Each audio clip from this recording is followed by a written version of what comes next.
So joining me on the call today, I've got Ben Hirons and Damien Lacey. Welcome to the call, guys. G'day, David. Thanks for having me. G'day. This conversation today is super interesting because the topic today is the big profit squeeze. And I think, we live in a world where people in business are always in this survival mode, and they're constantly sort of having to band-aid their business for all of these major economic calamities that are occurring. We went through the COVID thing, we went through the interest rate hikes, we've gone through the unemployment of record lows. It's tough on business owners. So when we talk about the big profit squeeze, what's really going on? Why are we sort of even having this conversation, do you believe? Let's start with you, Ben. There's really that biggest one that I hear a lot of recently is that slowdown in the economy. And whilst a lot of the stats aren't showing it, the cautiousness that we're seeing in our clients, their clients, and the flow-on effect is quite significant. So there's that slowdown in spending, costs are rising. Yeah. Everybody I speak to, their margins are shrinking. I really like, because you're in the marketing space, and marketing is one of those things that's seen as a discretionary spend.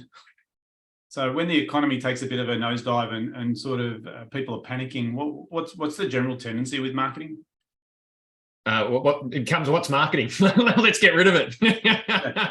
Well, funny, isn't it? Because that's what I see a lot of is people say, cut your expenses, and we'll talk about Damien in a minute because that's his area of expertise. But in the marketing space, I think that's one of those expenses that if you cut it, you're actually falling into the problem itself. Because by cutting marketing in tough economy, what you're doing is you're sort of bowing down and saying, yeah, we need to not get more clients. We need to save the money rather than becoming aggressive. What's your view on this? Well, it's such a weird concept. You're right. You're going, well, business is tough. I actually need to make more money, not less, or I need to increase margin, not decrease margin, right? And you do that through either with more customers or you service them better, right? It all comes down to marketing. So it's a really an oxymoron that I still don't quite understand or fathom yet is a general business consensus. Yeah, and I think it comes down to how people look at marketing, because if you look at it as an expense and business is tough, the first thing the accountant will say is cut your expenses. But if you cut an income generating activity, that's like saying, if business is tough, we cut our marketing, which is the solution to the business being tough, right? But if we looked at marketing as investment instead of expense, right? And we said, hey, for every dollar you give me, I'll give you $2. And the economy's going tough, you'd probably double down on that, wouldn't you?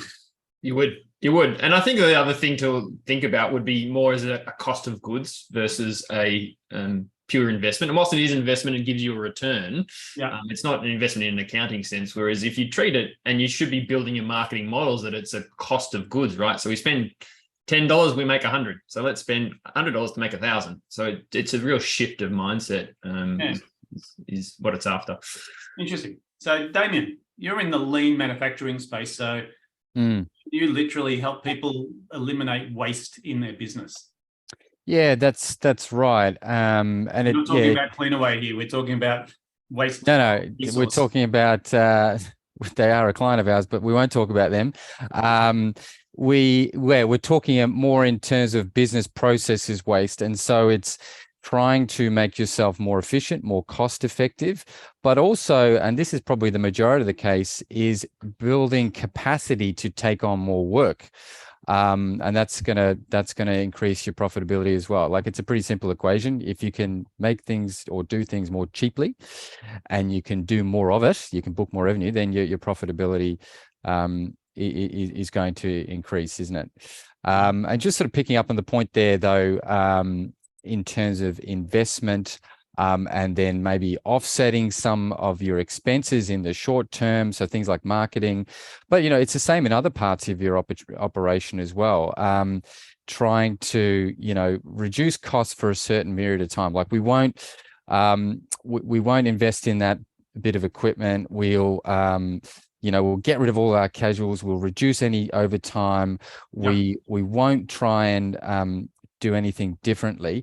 That will see you through a certain period of time, but it's very much a survival mode of thinking. And you might need to do that because if, let's say, COVID and orders dropped off for whatever reason, but you're not really making permanent improvement. You're not making a permanent shift, which is a missed opportunity, right? Yeah. You know, if costs are high, you know, just stopping overtime and sacking casuals, like, why did you need the casual? Why did you need the overtime in the first place? Maybe fix that problem instead of just trying to offset the cost burden. Is a better way of doing it, and that's what the best businesses do, and they're stronger than on the other side. You know. So what you're talking about here is like that whole idea of identifying the root cause. Yeah, absolutely. Rather than saying, hey, we've got to cut wages, you got to say, why are our wages so high? And how can we improve production? Is that what you sort of? Yeah, that's right. Then how can we fix it? How can we become more efficient? You know, things. I think there is a little bit of softness out there in the market, and you know, people are more price conscious. But as you said, then that opens up an opportunity to say, well, how do we reconfigure our service offering? How do we reconfigure our operations to deliver a more cost-effective option? Because there might be more appetite for that in the market. There will be. There'll be way more. Your customers will be more open to more cost-effective solutions. Well, it's an opportunity to start a conversation.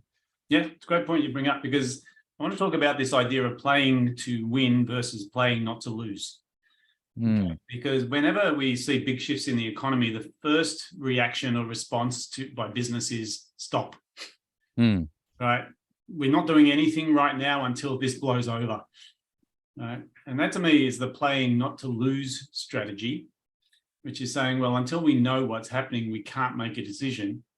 And then the other side is playing to win, saying, well, based on what's just happened, what is the strategic advantage that we can actually play into? What are your thoughts on that, Ben? I had this. I actually can't remember if I came up with this quote or somebody else did. So you'll have to. It's yours, Ben. It's yours. The concept of the one who adds the most value wins, right? And that's obviously from a marketing perspective. And I think this is quite important to this conversation. Is you play to win, right? The way you win is by adding the most value, both from a marketing promise perspective, but also as you fulfill on that promise with your operations and product and service, right? And that's how you win the game versus, as I think you said, David, if you're not going forward, you're going backwards out the door, right? Yeah, I think the price competitive thing is a race to the bottom. And I think Damien touched on this, you know, and we talk about price sensitivity. When the market gets a bit iffy, people become very focused on price. But I think there's an element there that we're not talking about, which is that value evaluation, not the price evaluation. And what you just described, Ben, is this whole idea of saying, well, if you can constantly think about how to improve value of what you do, it gives you a competitive advantage. And when people are conscious on price, they are still looking for the best value. So if you're always focused on how do I give people the best value for money, regardless of the economy, you're going to be at the top of the heap anyway. Yeah. It's funny. I took my daughter to the markets just down the road on Sunday, and she's 12, and she bought. Have you seen the freeze dried lollies that they've got out at the moment? The amazing hit, right? But she goes, it's $10 for a bag, which I thought was quite a lot of money for a bag of lollies. And then she goes, what I'm going to do is set up a stand next door and sell them for $9.50. What do you think they're going to do to that? And she goes, they're going to start selling it for $9. I said, correct. And then I said, what are you going to do? And she goes, I'm going to start selling it for $8.50. I go, what happens eventually? And she goes, we end up dead. I'm kind of correct, right? So I said, what else could you be doing? She goes, we could sell other things or add different servers and that sort of thing. So I think it was just an amazing experience. I just thought I'd share that. Well, super interesting, because that's exactly what we're talking about. And you know, the thing that's funny is every time we watch business transition a tough economy, we end up with a thing called forced innovation. And you know, things like Zoom, things like telecommuting, working from home, all of these things were forced innovation that were brought upon us because of the external conditions. The things that are useful stay, the things that are really temporary leave. And I just wonder sometimes, I often ask people in business, you know, why do we need to be forced to innovate? Why don't we just innovate and become a market leader? And that's the whole idea of leaning into it and saying, well, if the economy is telling me this is going to happen, how do I play this card? Okay. And so when I talk to Damon, because, you know, I love this idea of, you know, process reengineering. thinking about how you can do it better, how you can do it smarter. The whole Kaizen principle, right, of business is just work out how to get 1% better. And that's a transition that every business should be implementing permanently anyway, regardless of the economy. But I think the nice thing about the big profit squeeze to me is when people are starting to feel the pressure, then they act. Right? And so to me, some of the best innovation in business has always occurred as a result of an economic squeeze. So you're going to have people who actually lean into it and evolve, and you're going to have other people that are going to fall out because they just are unsustainable in their current model. Yeah, no, it brings things into sharp focus. I mean, it's, you see it so often. You're running a business, you've got you get, let's say 50 things you could be doing. And it's only when an event sort of really happens that you sharply focus on, okay, these are the top 2 that will directly affect profitability in the short term, and they suddenly become your priority. So, it is an opportunity to give yourself, the business, your team, the clarity to say, hang on, I know we want to do 50 things, but we really have to focus on these top 3 because they are going to mean we're going to improve our profitability, which is important. It's surprising sort of, well, it's not surprising anymore, but it was surprising sort of when first started helping businesses improve processes, how, business owners also need to sell the change to the team and get their enthusiasm, to get their support. It'd be nice if you just said, this is what we need to do now, go away and do it. These sorts of events where there's a cost pressure in the market, or there's more competition, it is a great motivator, and it is something that can really sharpen the focus of everyone in the team and say, right, this is why we need to do this, and let's make it happen. Not, things are good, wouldn't it be nice if, it gives us a reason to act. Funny you say that. I was talking to a friend of mine last week, and he said the most important sale a business owner will ever make is the sale to his team every morning about why they're in business. And I think you're right. When we have changes in business and when we're forced into this innovation, part of the owner's job is to make sure everyone's on board. Because innovation comes from change, right? And I think when we lean into it and we say, hey, look, there's a change coming, we're going to buckle down and we're going to work through it, we're actually going to become more profitable as a result. So I'm aware we can go on at length around this, but I want to get some tips from you guys. So we're moving into this profit squeeze. We know interest rates have gone up massively. We know inflation is the largest, it's going at a rate that's unprecedented in decades. What's your top 3 pieces of advice for someone who's in a business right now and starting to feel the squeeze? I'll go first then. Look, I think really you could probably put them together in terms of perspective, like get a good perspective on how your business runs, because you've got the process that you think is followed when people access your products and your service, the process that actually follows and the experience that they actually go through, and then there's the process that it could be if you had the opportunity to improve it. So I would say firstly getting some good perspective on how your operations run. And within that, though, there's different levels. You can take a really high level macro view. Say, okay, well, we buy stuff, we process the orders. We buy product, we process customer orders, and we deliver. Great. It's a really high level macro view. You might have some numbers, but that might not give you enough detail to tell you what actually needs to fix. So, you could say, our labor costs versus sales is high. Right, great. But that doesn't necessarily tell you, what's going wrong and what could be done differently. So getting the right level of detail, but then on the flip side, you can't go into too much detail and get lost in the weeds. So get perspective at the right level. And then, the secondary point around perspective is, getting someone else to look at your business, right? Or getting someone from outside. Now that could be through, a person who, a friend who also runs a business, get them to have a look at what you're doing, business coach, get people like us who've got some, tools and smarts around it. But you can't help but become blinkered in ways in terms of what's possible and what's happening out there. So definitely get external perspective as well. Yeah, fantastic. Ben. So I guess the three probably things that I think are most important, particularly from a marketing perspective, right, is value, and that really the promise to the world. I think there's always ways, and I've never come across a business that you can't add a little bit more value. So this Friday, spend an hour thinking about, how else can I add just that little bit more value, right? Because that entrenches relationships. It means you can charge a little bit more. It might be a new, slightly different product offering, just increases revenue and margin really quickly. And that's just smarts. Second thing, probably, again, it's more of a tactical, it's that old adage that 50% of your marketing is wasted and 50% works. The question is, which 50% is it? So it's literally going through, and the statistics are worse than that. All the latest research shows it's actually more than 50%. So there's actually 50%, say there's 60 or 70% that you could be cutting tomorrow or the next day and maintain the same marketing results. But then also, if you shifted that money into the marketing that's working, there's a massive jump that you can get in terms of results. Interesting. So really just understanding the breakdown of the numbers, yeah?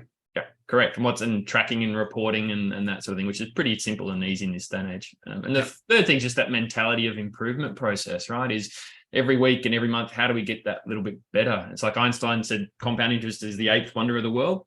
And because it talks about, and just from a marketing perspective, right? If we can get 4% more people to be aware of you, if we can get 3% more people through to the website, we can get the website to convert it 6% better. If we can get your sales guys to, it's compound interest, right? It's not just a linear improvement. It's actually becomes compound interest. So I think that optimization improvement mentality is so important. Yeah. So really using numbers, and I suppose with both of you guys, you're very process oriented. One's at the delivery end and one's at the marketing end. I've got a big sort of angle on the team, right? Because I think like there's an interesting change that's occurring currently, and the government's testing out this 4-day work week. And I know for the poor little business owner, they're sitting there going, "Oh God, 4-day work week! Can't even get them to come in for 5. How am I going to?" And I had an interesting spin around on this, because one of the biggest conflicts that people have in business is I pay people by the hour to do work, which takes zero account of their capacity or their seniority. So here's the problem: is the faster someone is, the less they get paid if they're getting paid hourly rate. So you've got your employees saying, "I need a pay rise," and the way to get more money is to take longer. And you've got the business owner saying, "Well, I need a pay rise, and the way that I make more money is for you to be quicker." So you've got competing interests. And I think when we start leaning into this idea of, wages are going up, there's no question, because inflation is going to force people to actually earn more. And we start thinking about, well, I'd rather pay someone for their productivity than for their time. Okay. So we start leaning into this idea that's saying, who cares if it's a 4-day or a 5-day work week? What I should be paying for is per widget of production. And if I can get someone to improve their productivity by becoming smarter or faster, I should pay them more, not less. Right. So to me, this whole squeeze on the big profit squeeze is, well, if I take on face value that wages are going up, then my costs go up. But if I look at it and I say, well, if wages are going up, what I need to do is work out how to get more productivity out of my team. And it could be literally what Damien talked about, which is streamlining the process and getting some of the things automated or offshored. It could be that my marketing, because you mentioned an interesting point, Ben, when you said, adding value. A lot of companies add the value, but no one knows about the value because they're not communicating the value. So when people start getting into this price competition, one of the issues is that we're assuming that the products are the same. And if there's a difference in how you deliver the service or the product and it's not communicated, then the assumption is that you're dearer. But it could be that you actually provide more. It's just that I'm not clear on the difference. So I think like this whole profit squeeze should be something that people take as a motivator on how to become sharper in business, how to become more poignant with my message, how to make sure that my team are more productive, which we should be doing anyway, but with the profit squeeze, it almost forces our hand. So let's lean into this and see if we can optimize the profitability of the business. Yeah, absolutely. And it's been interesting, particularly in the last couple of years. The driver for bringing on new technology, let's say it's robotic automation or a new business system, has been not so much as a business owner, I see a cost saving there and I'm going to do it. It's, I can't get people Yeah. I've got to get a robot because I just can't get stuff out the door unless I bring on some more technology. So it's around productivity as opposed to, I mean, the cost saving might be there, but it's not the main driver. It's just how do I get more or keep up because I just can't get people. Yeah. Big risks. That's unfortunate. Well, it sort of is, but I was talking to a guy a few weeks back, and he was in the drone business, right? And his job was he actually designed drones. So he'd buy drone components from all the manufacturers, and he'd build drones for purpose. And he said there's sort of three applications. One is military, which is terrifying, by the way, because he showed me this video of this drone with a gun in it, and it's like, oh, geez, that's we're straight out of the future. But the biggest thing he was working on was agriculture. Mm. And he said, I've got a client who has 4 drones and they crop dust his crops. Mm. And he goes, these 4 drones, they're worth 25 grand a piece. And they work on an automated flight plan. And all he has to do is fill the tank up with the solution to spray. Mm. And he walks away. And the rest of it's done automatically. What he used to have is a 100 grand tractor with a big tank on the back. And he'd have to employ people. And depending on the weather, depending on their availability, he would be able to do a linear crop dust because he only had 1 truck. He's now got these 4 drones and they sort of tag team the area without anyone going out into the field. And he said, that's the kind of example of innovation that these drones can do. And so when we say, well, that's taking jobs away, I think, humans have more capability than the technology that we're offering. They can do smarter things. And so we're not taking jobs away. We're just giving people more time to do more strategic things. And the same applies with marketing. When you say we can test and measure everything now, marketing becomes relatively easy when we can measure the result. But someone has to still test things and then make changes according to the result. So it still requires thought process. I think the biggest challenge in marketing still is where you identify them, David, it's the smarts, right? It's, what is our position in the world? What does our target audience actually want? How are we going to communicate? It's the smarts that's the hard part. Yeah. And that's the bit that's dynamic too, because as the economy moves, people's trigger points move with it. And the smart marketer keeps current with the trend in the market and ties into it to ride the wave of what's going on. And I think the same happens in the production side. So I feel sometimes when the business owner says, I'm just not making money, or I'm just too busy. And I hear these, there's that old saying, there's 3 kinds of people in the world. There's those that watch it happen. There's those that make it happen. And then there's those that say, why it happened. And every time we have this economic change that occurs, there's those 3 elements that you hear about. And some people go out of business and we go, oh my God, they went out of business. And it's sort of because of the economy. You go, really? The economy? Maybe they needed to probably move a bit earlier than they did, or maybe they need to get their head out of the sand. So I feel like this opportunity is there in front of people, and they just really need to embrace this idea of, well, how can I actually take advantage of the current situation? Yeah, I think it definitely there's a lot of advantage to getting on the front foot, and really knowing for your own benefit from your own business, what do you want the technology or what do you want the change to look like? Because if you sort of either put your head in the sand or go into the cave and just try and weather the storm, or maybe you're not sort of that bad, but you're like, okay, I want to embrace change, I want to take on technology, but I don't know what to do.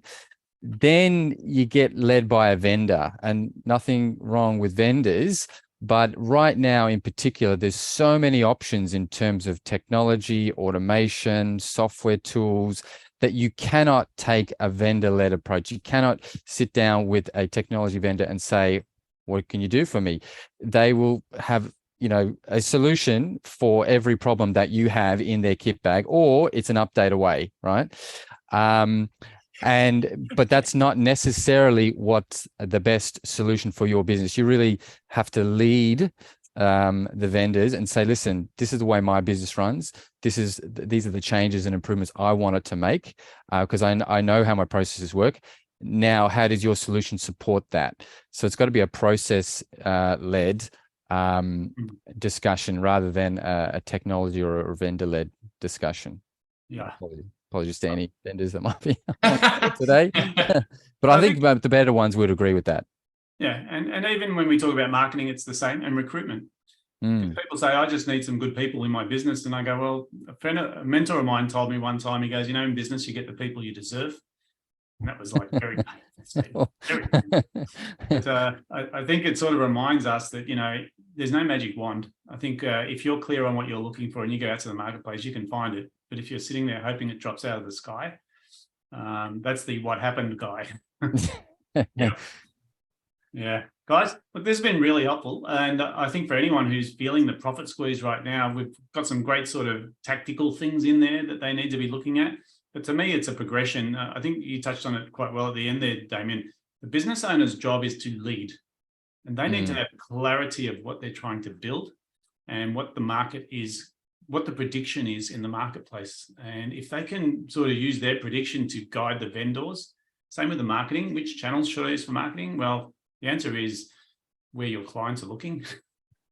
And then what message should I get? The one that they click on. And just making sure that, you use common sense in this approach, but you still have to be clear on where you're taking the business. Yeah. Guys, look, this has been awesome. Thanks so much. I'm going to sort of wrap it up there. We've gone for a bit of time. And if anyone wants any other information on this, they can reach out to any one of the names that are on the screen right there. Ben Hirons, Damien Lacey, David Guest. Feel free to reach out and have a chat. So guys, thanks again for your time. Thanks, David. Great chat.